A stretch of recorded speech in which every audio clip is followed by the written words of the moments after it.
함께 읽었지만 오늘 시편은 내용이 좀 복잡하고 어려운 문장 구조입니다. 그만큼 시인의 마음이 복잡하고 어렵다는 뜻이겠습니다. 본문 55편 표제어가 다윗의 맞쓰길이라고 되어 있습니다. 시편은 다윗이 이 시편을 듣거나 읽는 사람들에게 교훈을 주겠다라고 하는 것입니다. 맞쓰길, 교훈이라는 뜻이죠. 그렇다면 오늘 다윗은 이 시편을 통해 오늘 살아가는 우리에게 어떤 교훈을 주고자 함인지 한번 살펴보겠습니다. 먼저 이 시가 쓰여진 배경입니다. 다윗의 지금 상황이 어떠한지 5절에 구체적으로 나와 있습니다. 두려움과 떨림이 내게 이르고 공포가 나를 덮었도다. 지금 다윗은 대단한 공포, 죽음의 공포, 무서운 가운데 있습니다. 왜 그럴까요? 12절과 13절에 그 이유가 있습니다. 제가 새 번역으로 봉독합니다. 여러분 눈으로 따라와 주세요. 나를 비난하는 자가 차라리 내 원수였다면 내가 참고 견딜 수 있을 것이다. 나를 미워하는 자가 차라리 나보다 잘났다고 자랑하는 내 원수였다면 나는 그들을 피하여서 숨기라도 했을 것이다. 그런데 나를 비난하는 자가 바로 너라니, 내 동료, 내 친구, 내 가까운 벗이라니. 지금 시편의 배경은 다윗이 가장 절친한 친구로부터 배반을 당하여 매우 위급한 상황에 처해 있음을 알 수 있습니다. 다윗을 대적한 사람, 원수로 표현된 그는 다윗의 가장 가까운 친구였습니다. 용장인 다윗 주변에 왕인 그에게 얼마나 많은 사람들이 있었겠습니까?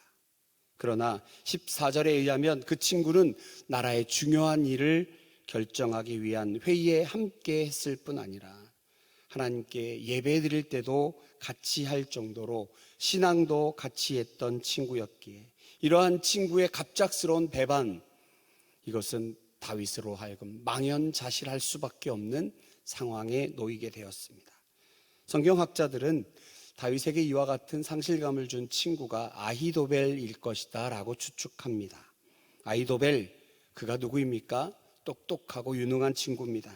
얼마나 탁월했든지 아히도벨의 계획은 하나님의 말씀과 같다라고 평가를 받을 정도입니다.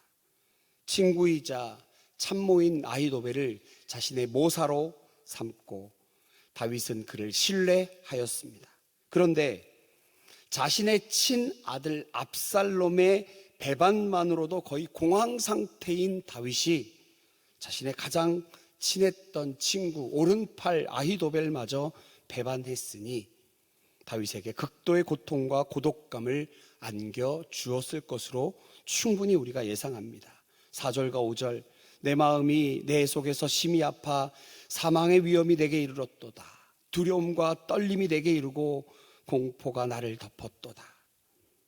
심히 아파, 이 원어의 뜻은 빙빙 꼬여있다, 고통하다, 내장이 다 뒤틀리는 듯한 심히 괴로운 상태 가리키는 것입니다. 얼마나 고통이 극심했는지 사망, 죽음마저 생각하는, 그래서 죽기 일본 직전까지 이르렀다고 말합니다. 당연히 공포감이 뒤따라겠지요.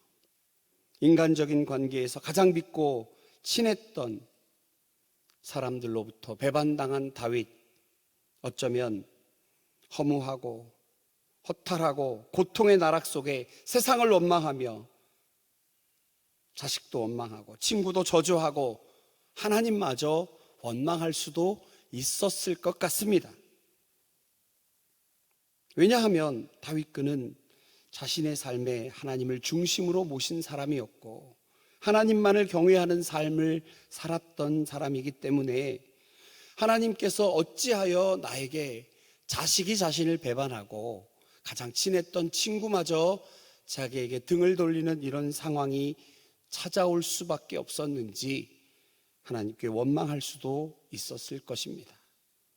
본문에도 있습니다. 하늘나는 비둘기가 폭풍과 광풍을 피나 피난처를 찾듯이 자신도 이 엄습해오는 공포로부터 피할 곳과 안주할 곳을 찾아 헤매이고 있다라고 표현합니다. 그런 그가 이제 어디에서 피난처를 찾았습니까? 일국의 왕을 지낸 그가 피할 곳이 없었겠습니까? 그러나 지금 자신에게 닥쳐온 폭풍과 인간관계의 잘못된 얽혀버린 그리고 죽음까지 생각할 그런 고통 가운데에 몸을 피할 피난처가 시급한 것이 아니라, 내 몸을 피할 그 피난처가 급한 것이 아니라, 놀랍게도 그는 하나님과의 관계 속에서 자신의 피난처를 찾았다고 하는 것입니다. 하나님이여 내 기도에 귀를 기울이시고 내가 간구할 때에 숨지 마소서. 내게 굽히사 응답하소서. 내가 근심으로 편하지 못하게 탄식하오니. 어려운 문제 앞에 허둥댈 수 있습니다. 누구를 원망하고 상황 탓할 수 있겠지요. 그러나 그러기보다 하나님과 나와의 관계를 돌아보고 그 가운데 하나님께 피난처를 찾는 다윗과 같은 우리 모두가 되기를 소망합니다. 가끔 보면 성도님 기도 제목이 있나요? 저 특별한 거 없어요. 자녀들도 괜찮고 남편 사업도 부부관계도 좋고 다 괜찮습니다. 저는 특별한 원수는 없어요. 특별히 어려움이 없네요. 그죠? 똑같은 일상, 그냥 무료하다면 무료하다라고 할까요? 라고 말씀하시는 분들도 많습니다. 그러나 여러분, 살다 보면 반드시 생각하지 못한 어려움 그리고 당황스러운 일들은 찾아오기 마련이고, 그럴 때마다 오늘 본문을 우리가 꼭 기억해야 할 것입니다. 문제가 생겼습니다. 어려움이 앞을 가로막았습니다.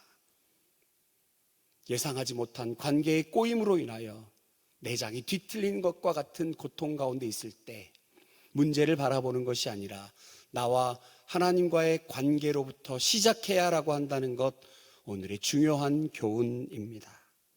그렇다면 하나님과의 관계를 통하여 피난처를 찾고자 했던 다윗은 하나님을 어떻게 알고 있었기에, 어떤 하나님으로 알고 있기에 그것에서 시작했을까요?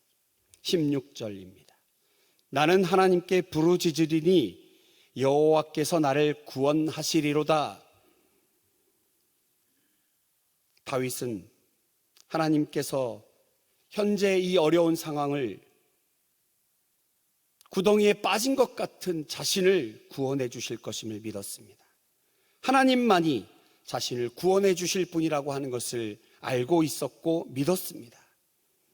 하나님에 대한 지식, 하나님이 어떤 분이신가를 알고 있던 다윗, 그는 두려움과 공포가 온습하는 이 상황 가운데 하나님을 찾게 되었습니다.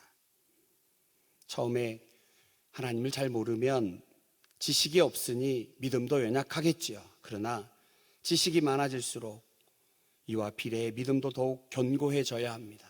그런데 보면 우리가 성경을 좀 이해하게 되고 삶의 지식이 많아지면 왜 그렇게 교만해지는지, 우리의 지식이 깊어지고 우리의 믿음이 더욱 견고해지는 순방향으로 같이 가야 하지 않겠습니까? 다윗은 과거의 삶 속에 얼마나 많은 시련과 위험에 처해 있었는지 모릅니다. 그럴 때마다 하나님께서 당신을 구해 주었고, 광야에서 사자의 발톱과 곰의 발톱에서 건져주셨던 그 하나님, 어려운 가운데서 늘 함께 하셨던 하나님, 그 하나님, 신실하신 하나님을 믿고 그분만이 나를 구원해 주실 거라고 고백합니다. 17절에는 아침과 저녁에 정오에 내가 근심하여 탄식하리니 여호와께서 내 소리를 들으시리로다 고백합니다. 하나님께서 내 기도를 듣고 계신다. 어찌 보면 1절과 2절의 외침과는 조금 상치되는 것 같습니다. 17절의 믿음으로 1절과 2절을 해석한다면 하나님은 지금 이 순간 내 기도를 듣고 계시고 간구하는 내 모습을 안타깝게 지켜보고 계시며 반드시 내 기도에 응답해 주실 것입니다 라고 고백하는 것으로 이해할 수 있습니다. 하나님은 지금도 살아계십니다. 하나님 지금도 살아계셔 역사하십니다. 요한계시록 말씀을 묵상하다가 너무나 큰 은혜가 되었습니다. 요한계시록 1장 8절에 보면 요한이 전능하신 하나님을 표현할 때 이제도 계셨고 전에도 계셨고 장차 오실 그분이라고 표현합니다. 우리가 생각할 때 시제가 보통 과거, 현재, 미래 아닙니까? 구체적으로 요한계시록 4장 8절에는 전에도 계셨고 이제도 계셨고 장차 오실 전능하신 이라고 표현합니다. 그것이 일반적입니다. 그러나 급박한 상황 가운데 도미티안 황제의 박해 가운데 빠져있던 성도들에게 요한은 다급하게 편지를 씁니다. 나는 알파요 오메가요, 이제도 계셨고 전에도 계셨고 장차 오시리라. 여러분 어떻습니까? 하나님 과거에 나에게 이런 은혜를 베풀어 주셨던 그 하나님, 그 추억에만 머물러 계십니까? 아니면 지금도 살아계셔서 나에게 역사하시는 하나님으로 기억하십니까? 지금 다윗은 그렇게 고백하고 있는 것입니다. 공중에 흩어져 버리는 공허한 소리가 아니라 지금도 살아계셔서 우리의 기도를 빠짐없이 듣고 계시는 하나님으로 고백하고 있는 것입니다. 19절, 옛부터 계시는 하나님이 들으시고 그들을 낮추시리이다. 그들은 변하지 아니하며 하나님을 경외하지 아니함이니이다. 다윗은 분명히 알고 있습니다. 심판하시는 하나님, 공의의 하나님, 자신을 배반하고 왕자의 자리에서 의기양양하게 있는 이들을 향한 하나님의 진노가 있게 될 것이다. 23절에도 하나님이여 주께서 그들을 파멸의 웅덩이에 빠지게 하시리이다. 피를 흘리게 하며 속이는 자들은 그들의 날을 반도 살지 못할 것이나 나는 주를 의지하리로다 고백합니다. 우리가 잘 아는 대로 압살롬 그리고 아히도벨의 최후가 어떠한지 우리는 알고 있습니다. 그런데 참 놀랍지요. 자신을 배반했던 벗의 친구의 최후를 아는 다윗은 상대방에게 저주하고 있지는 않습니다. 23절, 그것은 상대방에 대한, 아히도벨에 대한 저주가 아니라 오히려 상대방 그리고 이 시를 읽는 수많은 사람들에게 하나님은 반드시 악을 응징하시는 분이기에 죽음을 향해 달려드는 불나방같이 되지 마라. 반드시 하나님, 공의의 하나님, 악을 심판하신다 말씀하시며 다윗의 막일, 다윗의 교훈이라고 우리에게 전해주시는 것입니다. 공의의 하나님, 은혜의 하나님, 긍휼의 하나님이시지만 하나님은 악을 악대로 내버려 두지 아니하시고 심판하시는 하나님입니다. 오늘 시편 55편을 통해서 먼저는 우리가 하나님을 바르게 알아야 할 것입니다. 하나님을 믿는다면 우리가 하나님을 믿는다라고 말합니다. 그렇다면 우리가 믿는 하나님은 어떤 분이십니까? 하나님에 대해 바로 알아야 하나님을 올바로 믿을 수 있습니다. 그러고 보니까 하나님은 나의 모습과 상관없이 항상 그 자리에 계셨습니다. 신실하신 하나님입니다. 문제는 나에게 있었지 하나님이 이리저리 왔다 갔다 변심하지 않으셨습니다. 이미 다윗의 고난도 알고 계셨습니다. 그런 하나님이십니다. 다윗, 그는 신실하신 하나님, 그 하나님을 신뢰하였고 구원자 하나님으로 고백했습니다. 근데 여러분 놀랍게도 마귀도 신실한 거 아십니까? 그도 신실합니다. 한결같습니다.